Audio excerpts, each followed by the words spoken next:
Virginia Tech plus 5.5. You can keep those points. We don't even need them. 2-1 last night. 2-0 the night before.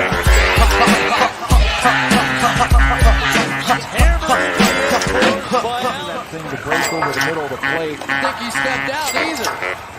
Let's go to Arby's. What's up, everybody? Here I am. No Hedge Sports Show tonight. We're missing Elio right now. Hoping he shows up at some point. But we got Nappy here with us tonight for our annual Wednesday night props, football prop for Thursday night, top Sunday, a lot of craziness. We got first. I want to say, I went 4-0 last night. So far I'm 2-0 in the NHL right now. Both my unders just finished. Capitals under 6, Bruins under 6, both winners. Got Vegas plus 145. They're tied at 1 in the second period. So we're gonna have a winning night regardless. Vegas is a dog. We're either gonna make a full unit or 3.5 units. So there you go. So we're continuing on hot here in the pucks. Nappy. So now, what do you got for this Thursday, for tomorrow night's game? Props. What do you got? So we same kind of deal, Turk. Last week, I'd say we cleaned up on the straight plays, and then Thursday night we're a hair away from hitting one of these 4-team or 4-player parlays. That plus 2,400 one that we had, it was Javonte Williams to score a touchdown. He was plus 220. That hit under Teddy Bridgewater's under that hit and hit with ease. Case Keenum hit with ease, and we missed Dearness Johnson, and that was the one that I said, geez, it's that's the hard one, and it's frustrating because that one felt like a coin flip, and I just flipped it the wrong way. We didn't really have any intel with this guy coming into the game because he'd never played before, and I didn't know how they were going to use him. He dominated that game on Thursday. So, you hit one of those parlays at 2,400 in an 18-week season, a unit play, you basically you win the whole year, right? That's 6 units on the year. If you play one a week, you hit 2 of them and you have a good football season. So frustrating. The rest of them hit. And then Sunday night, we lost that. I threw it out on Twitter. I did not anticipate the weather to be that crazy in that San Francisco game. So I had a couple of Garoppolo bets that went sideways. Ravens to win the AFC North. I loved it at 250. It's down to 118 on Barstool tonight. Yeah, well, I know I was going to give you shit about that. You had me bet that last week, and they lose. Listen, it'll come back in. The juice is what it is. If it hits, it hits. So that one I would reload. On the other side, and I've been pumping this guy all year. This might be the guy I'm known for this season. Jamar Chase, in the Rookie of the Year, has another blow-up game. His odds are now, we gave it out plus 700. He's at plus 100. I still would probably bet it at plus 100. The only thing stopping him from winning it is if he blows his knee up at this point. I think it's as sure of a thing. It probably should be minus 300 when we talk about price lines. And then the Cowboys, they were 250, right? They've jumped to 20 to minus 2,000. So, those are two that have gone our way. This week's a weird board because of all the receiver injuries. Or they all have COVID, right? So, Devontae Adams isn't going to play. The other guy, Lazard, isn't playing either. Lazard's out. So, I took a little bit of a different approach this week. We have a parlay. And the parlay is if you can pull that up, Patrick, it's AJ Green over 44.5 yards, Aaron Rodgers over 1.5 touchdown passes, and then I think it's cutting out, but Valdez-Scantling to score touchdowns plus 325. He's supposed to come off injured reserve. He's going to be the one. That plus 325 is way too high for him. It pays $950. I usually like him to be over like 1,500. I don't know what Barstool does if he doesn't play. It'll come out of the parlay, and I think it just becomes a 2-player prop. Should be. But I like that. The rest of week 8, because there's very limited lines right now because of uncertainty. two of these head-to-head plays that I really like. One is Randall Cobb over AJ Green. All he's got to do is have more yards than AJ Green. It's like a golf head-to-head, right? That's 121 on Barstool. And then Zach Ertz to out-receive Robert Tonyan is minus 105. So it's the first time I've taken head-to-heads. They're the two that kind of jumped out as being mispriced. And then, I always like to look at the futures market, and there's one that jumps out to me, and I know you're giving me shit because I'm hedging again on the No Hedge show. I've been all about Dak Prescott, right? We gave out Dak Prescott plus 100 to win Comeback Player of the Year. He is now, I think, at minus 3. Hold on. He's minus 375 live. The second place guy is Joe Burrow at plus 700. Whether or not you played Prescott or not, yes, it's a nice hedge to maybe bet half of what you bet on Burrow because the guy isn't a walking boot. And the only thing that's going to keep Dak Prescott from winning it is if he doesn't finish the season. But Joe Burrow should be a lot tighter to me than plus 700. And if Dak Prescott can't finish the season, Joe Burrow is going to win it. I didn't know he was in a walking boot. He left the Pats game in a walking boot. They say it's going to be a week. I didn't see the practice report today, but he's a guy who missed all last year. And, he was limping around in overtime in that game. He didn't seem to think it was going to be serious, but it just goes to if the guy in first place is minus 375 and the guy in second place, odds-wise, is plus 700, and everybody loves the Bengals story this year. Right. They're one of the reasons. And that was one of the games last week I gave Cincy plus the 6.5 and Tennessee plus 5.5 and a 2 team that paid 268. There's a little bit of, Cincinnati Bengal bandwagon right now going on. I think they're probably more for real than a fraud than some of these teams we've talked about, the Raiders and the Broncos, some of these teams that started out hot. So at plus 700 Burrow, why not? Right. And then you get two guys in the race. And if you put the money on Dak to start, I don't think you can lose at this point because they both play quarterback. They love giving that award to a quarterback in general. There's always a bias, right? Super Bowl MVP, who's it go to? The quarterback. Even if it's Eli Manning that didn't really deserve it, it goes to the quarterback. So you got Joe Burrow. Everyone likes that story. Plus 700. I think that's going to go down. And I always try to identify those odds. When we were texting over the weekend, right? The Leonard Fournette line. I mean, that stuck out so much that it ended up being a mistake at 22 receiving yards. I saw that they took it down. That happens from time to time, but I love when it happens because it means I'm sniffing out that value. If I said to you the Pats were plus 28, you'd be all over it this week, right? Obviously, it's a mistake, probably. Right? But that one was close enough where it was like Fournette to catch 22 yards. It doesn't seem right. And quickly went off the board. I was surprised by that, but maybe on these things they do that in these props because they probably don't take a lot on them, so they don't, and that's why I like them. The market is very inefficient, and what you're going to find is earlier in the season, it's easier to have winning days because the books don't know the numbers, and it takes like the course of the year, a lot like the real sport itself. But it takes almost a full season for them to say, this is what the number should be. And so for a few weeks, you kind of get away with it. And when new players enter the fray, like Dearness Johnson last Thursday night, you get a line of 69 yards or whatever he was, 60, and he blows it out of the water because now it's going to be, if Chubb was out this week, it'd probably be artificially high. But those things will move 10 and 15 yards over the course. So it's when you look at from site to site, they all get different yardage, different numbers. Absolutely. If you have the ability, I can find one that's got a big split. May try it, but not like 5-7 yards. If you get something. And I've seen some where it's been 10. Yep. No, and receptions too. Like we've talked about, like some weeks you have a guy at 4.5 grabs and 5.5 grabs, and if the juice is right. Why not play both? It's very short money to middle it and hit them both on a number like 5 catches where people land on 5 catches quite a bit. It's not like the number's 15. or 1, right? 5's a pretty good number if you're going to middle on a receptions bet. Yeah. This is probably the best Thursday night game of the year outside of the opener. It's too bad there's injuries. I know.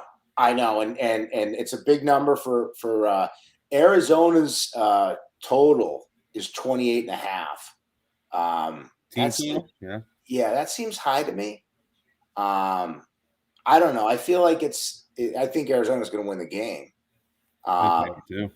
But I don't know. I don't think it's going to be. A lot of people are saying it's going to, Arizona's going to roll. I think Arizona's getting a little too much love right now.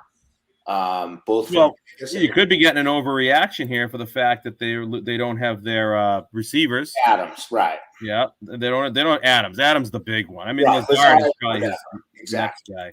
Exactly. But, I'm seeing. Yeah, you got 6.5 as the spread. You got a 50.5 for the total, 50 out there. So yeah, there's a lot of action coming in on the over. And it's only a 54-46 split to Arizona. I'm wondering if that'll continue because the line has jumped to 6.5. There was a 3.5. It's jumped. Short week, which is usually a bad, these Thursday nights usually favor the home team. Yep. So Green Bay, but these are the type of games that Green Bay, they don't have their top 2 receivers, and they end up being a field goal game. If they come out with Aaron Jones and AJ Dillon, and Dillon's gotten more carries of late, I think they could change their identity, for a week and compete. And I think if you look at Arizona, I mean, yeah, they got a great passing attack. They have no J.J. Watt this week. Oh, I didn't know that. So okay. He's out. I don't know. Their running game surprised to the upside with James Conner. That overhit. That was in the parlay that paid $18.54 that lost. It took forever to hit, and it was frustrating because he had 9. It was all like Javonte Williams last Thursday night when we were texting. His over receiving yards was 12.5, and he got 10 right away, and then we had to wait all game to get it in the fourth quarter. Yes. And then he doesn't play on certain drives, so you basically burn a drive when Denver got the ball. So Connor did the same thing. They go back and forth with Chase Edmonds, and so it took him a while to go over. But those totals, I mean, DeAndre Swift went over on his last carry. Sometimes they're so good that it really comes down to the last time they touch the ball if you win or lose these things. So it can get, as you get later in the season, it can get frustrated. But yeah, I think Arizona wins. I don't think it's going to be as bad as, and I like Green Bay this year. I had them at the start of the season to win the division. That number's huge now. I had them to win the NFC. I forget what it was, 500, I think. Now, one I worry about the trade today with Mark Ingram going back to the Saints. I know we have the Kamara over for rushing. That's going to make a dent in that, which stinks because, that's one of those kind of unforeseen roster changes that when you make the bet is Kamara is going to be the guy. Yeah. And now he's back, and it's probably, if it loses, it'll be on Mark Ingram's rushing total, right? Like if you take Ingram's yards, cut it in half and add it to Kamara, it'll go over. But I want to see if I can find it what he's got right now. Don't know where Elio disappeared. Popped in for a minute and then stopped in like he was on a scavenger hunt. He was making so much noise, and then he was in, and now he's out. In the old in, I'm out. Let's see, what has he done this year? Stats. This is just showing me game stats. I want to know what he's got for the year. 419 yards, so he's a little less than halfway there. Yep. With 11 games left, so I actually feel like 419 is a good. 19 divided by they've only played 6 games, so 69. That's 69. No, I think it hits. He's on pace to go way over. Actually, yeah, no, I think it still hits. I wish they didn't trade for Mark Ingram. It's on pace to go way over. Now it may actually come down to week 17 where we're watching the second half carries, right, to see if it happens. Right, and hopefully they're playing a game that means something, and it's not one of these. Their playoff seeding is locked up, so that they're locked into the 4 seed. They have nothing to gain, and he basically sits. Yeah, I mean, who knows? I mean, they're in that division with Tampa, so. So if we look at NFL, because I know that's more your repertoire. Kind of look at these games we got out there this week. I mean, you got Miami at Buffalo, 13.5-point favorites. Atlanta, 3-point favorite over Carolina. Who would have thought that in week 3? Now, I was saying, I don't know if I believe in this team, and I was right. Carolina, Sam Darnold. Now, I know they don't have McCaffrey, and that changes that team. And is there a chance he's back this week? I don't believe so. He's listed as questionable. Yeah, I would be shocked if he's back. I know he's on injured reserve, and I'm not sure if he's eligible. The NFL has that 3-week injured reserve now, that new thing that's kind of like a disabled list. Yeah. And they put him on late. Like, he missed a couple games, then he went on it. He might not be eligible to return. Darnold's just putting that team in a tough spot, right? And so there's a lot of rumors about, would Deshaun Watson end up going there? If he does he get to play this year? I wouldn't touch that game. I was looking at that game, Atlanta and Carolina, and I have no.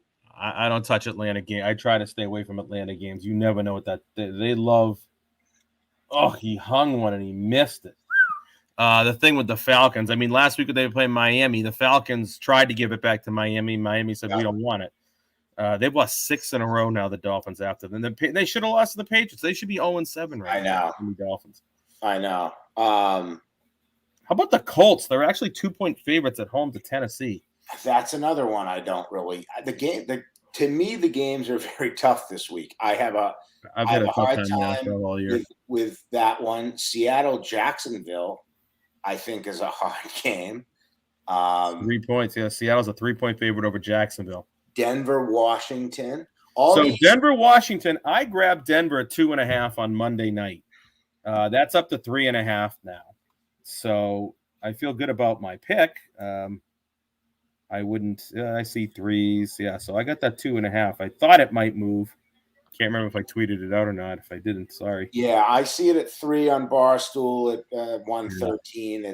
It's again, these like mediocre teams that are all effectively pick'ems, but they're getting the 3 points for being the home team with backup QBs involved, right? Like Seattle's got a backup QB. Indy, man, I'd be tempted to go Tennessee there if you made me pick it, but there are a lot of games this week I don't like. Even the Pats, I feel like I got a good beat on that situation. They're 5-point dogs. Yeah. Which is a weird number. 5's kind of a dead number. So I was playing around with the move the line on Barstool, and if you wanted to bet, if you made me bet this game, and you won't want to hear this, I would take the Chargers minus 13.5 on an adjusted line. It was paying plus 270.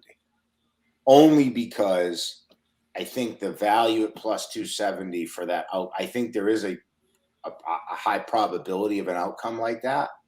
And it seems to be, at least, I'm not going to take the Charger money line.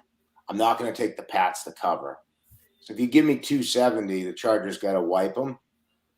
I don't know. I'm not going to touch that game, but that's. Yeah. I mean, the Chargers can score a lot of points. They got a great offense. They got a good offense, and it's the Patriots put 54, but it is on the Jets. But we'll see. Yeah, I don't know. I think that line is, it's a 5, which is a number you don't really play. I'd stay away from that game. Like I said, I have Denver already. Look at the Dallas, Minnesota. Dallas got undecided on quarterback. They're a 1.5 favorite on Sunday night against Minnesota, with 81% of the action on them. And I like them there, but Dak, well, with no Dak, I don't know what to do. Well, I don't know. I don't know what the deal is, if he's going to play or not. I think they're they listed him here as they have their starting quarterback listed as undecided. So that's at least something. There's at least a possibility he's not playing. Correct. And again, getting back to that Burrow pick, I think if he misses a couple games, and it could end up. But the problem with him is they're going to win the division. So as long as he plays the season, even if he plays 12 games, he could still win comeback player of the year. Let me ask you this, Turk, on I like to call the divisions. I'm looking at right now the AFC West, and I was the biggest Mahomes honk you'll find. I'm starting to get a little concerned after last week's game. Oh yeah, they got destroyed. The Chargers to win the division. Now, in full disclosure, I had the Chiefs to start the year at I think 300 to 350. So I'm writing that off. That's could I get lucky and they win? Sure. The Chargers are plus 100 to win that division right now. Are they really plus 100? And that might be next week's future that I put out. What's the Chargers record?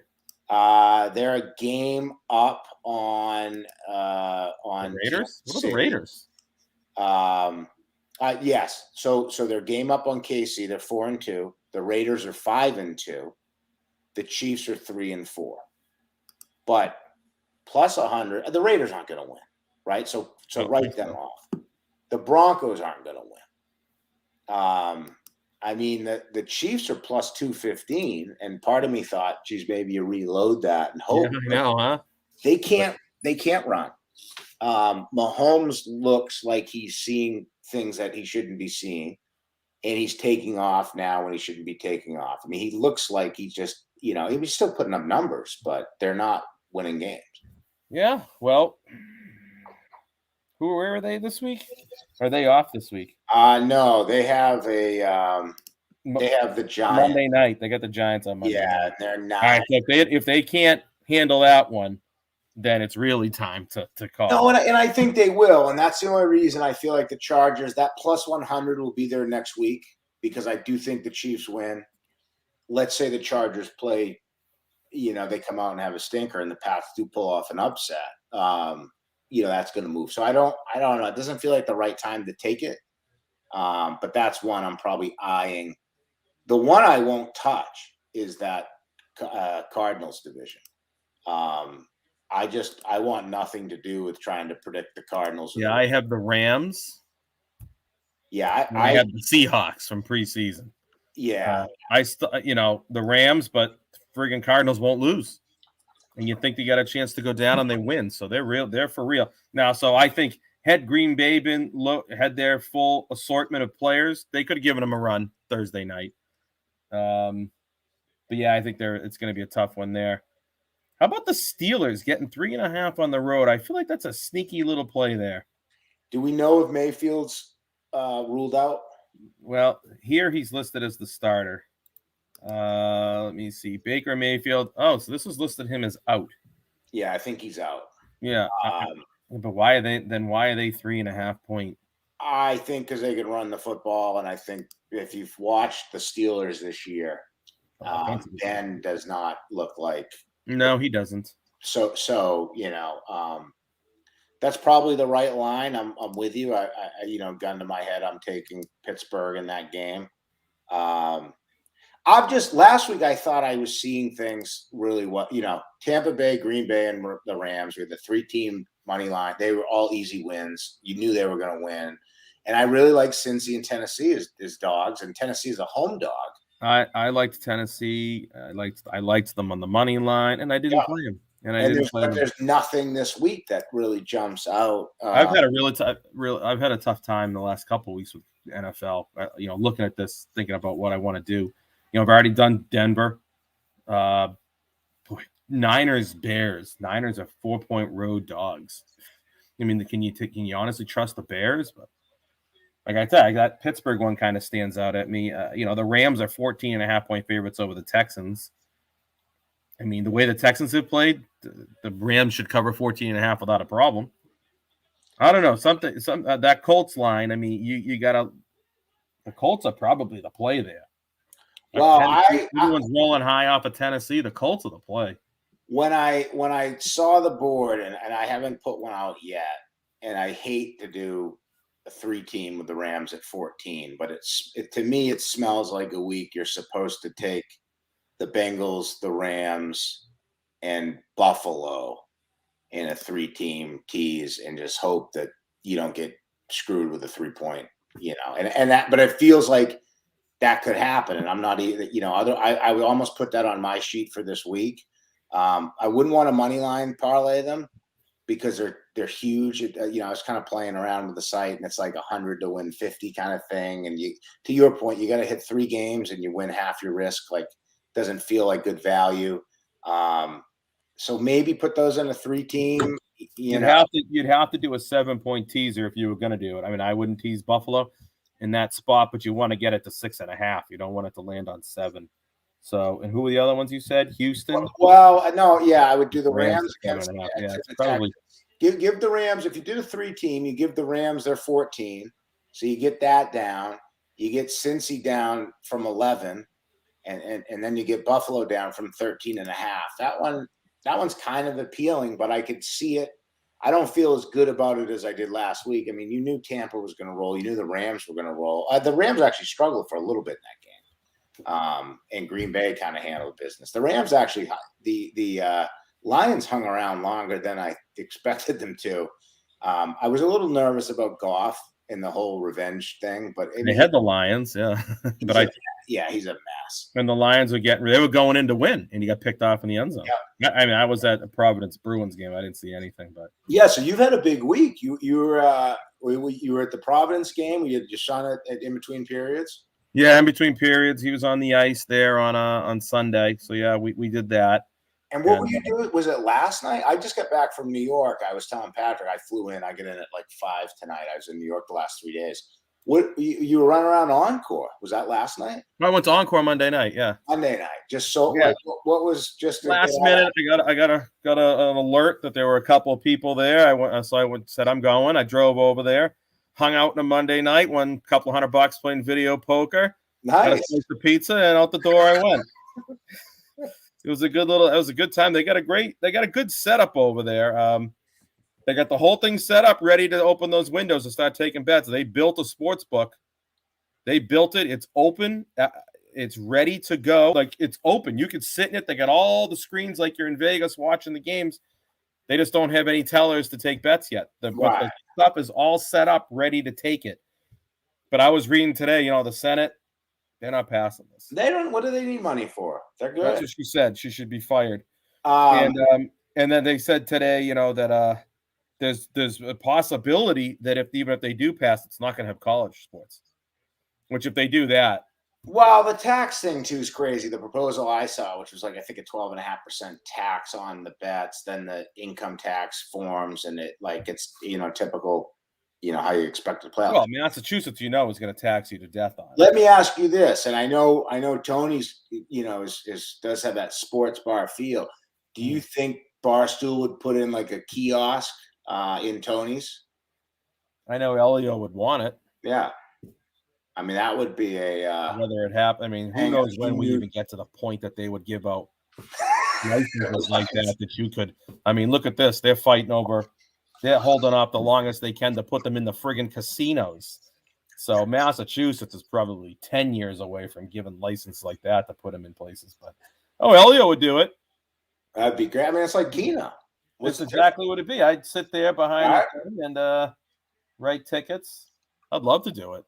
I'll get a job behind the window taking them. Well, that's what I was going to say. It's like he used to call pucks. Right, exactly. Hey, how about this service, huh? You read the bet back to you? It's nice, huh? You don't get that everywhere. Nice. It was good. I loved the service. And then I jumped on where I was traveling. I tried to get one of those sweatshirts, and that was that one kind of blew up. You try to get one of Elio's sweatshirts. Yeah, I felt good about the Rangers. I was in New York. I'm like, all right, I'm feeling this one. I hadn't bet a hockey game all year. And I was saying to Patrick before we went on, I didn't even look at the score or follow it that night because I had stuff going on. I opened my app the next day and saw 5-1. I was like, whoa. Yeah, no sweatshirt for you. Yeah. So those things, what happens? Those things get sent overseas? I don't know where they go. Yeah, they go the same place with the Red Sox World Series T-shirts. I don't know. They're all in the same place. They're all in the same box. Yeah. So I'm going to guess Elio isn't going to join us tonight. I'm guessing he called in sick. So I guess it's a pretty good place to end it right here. We're at 30 minutes. That's good enough. All right, we'll take a look. Nap tweet these things out. We'll see if you pick up any new ones over the weekend, and we'll check. We'll take a look at them tomorrow night because you gave us some stuff for tomorrow night, right? Yeah, it's all. I try to consolidate them to Thursday night. Yeah. The Burrow thing obviously isn't, but all 3 of the So what's the parlay of the week? Green Bay, Arizona plus 950. That's the prop ones you put in. That's the prop of the Green Bay Arizona games. Yeah. Exactly. So the key to that one is I think that one hits if Valdez Scantling scores. Now, if you just like Valdez Scantling to score, I think plus 325 is pretty good value just outright. Those other totals, if Aaron Rodgers had Adams, he's usually 2.5 every week. Or if he's 1.5, it's like minus 250 to win. Minus 167 for him. He's like Brady, right? He can throw 2 easily. He doesn't need Devontae Adams to throw 2. And then AJ Green over 44.5. I feel like he's been going over that every week. So I give you something to root for on Thursday. Yeah, I actually will do that tomorrow night. Because I don't know about the game. I don't know. I'm leaning Green Bay just because, and I feel like I have to have something on it. But I'll probably do that. Maybe I'll just do that parlay and see. What are we doing this week on before I let you hop? What is the plan again to come back and bet the board on Saturday? Listen. Yes, it is. All right. I told my guys you'd be betting the board, and they were like, the board, that was like 18 games. It was only 18 games. And I said that. I remember, I think I told Elio, I said, it's not going to be as big as I thought because I don't like as much as usual. There wasn't as much as usual that I liked. I got some stuff already written down. I'm going to tweet out tonight. But yeah, we'll get to. All right, good. We'll get over. I think it looks like that my kids' soccer stuff's going to get canceled on Saturday. It looks like it's going to rain here.